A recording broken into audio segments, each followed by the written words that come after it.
উপজেলা শহর পেরিয়ে এবার গ্রামের পথে হালকা ভাঙা চিরচেনা একটা সরু পাকা রাস্তা, ঠিক যেন ফেলে আসা শৈশবের পথ। আমি আমার সাথে আমার চাচাতো ভাই হাসিব ছুটে চললাম বাড়ির উদ্দেশ্যে। বাইকে চড়ে বসেছি নিজেদের ভিটেমাটির দিকে। উপজেলা শহর থেকে মাত্র 8 কিলোমিটার দূরেই আমাদের গ্রাম। এক হাতে বাইক, আরেক হাতে ক্যামেরা। পথের ধুলোমাখা বাতাস, গাছের নিচে হালকা ছায়া, রোদ্দুর পরিবেশ। রাস্তার পাশে বিশাল এক হাওর।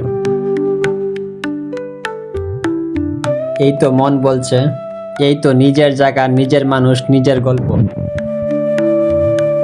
যদিও রাস্তাটা তেমন মসৃণ না, তবু এই রাস্তাতেই সবচেয়ে বেশি শান্তি খুঁজে পাওয়া যায়।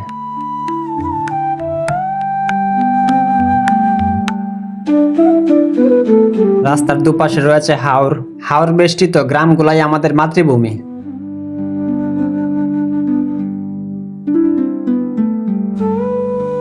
সেদিনে পথ চলাটা ছিল অন্যরকম এক অনুভূতি। সাথে ছিল চাচাতো ভাই হাসিব। পরিবেশের মায়ায় পড়ে গেছিলাম, ভিডিও না করে পারতেছিলাম না।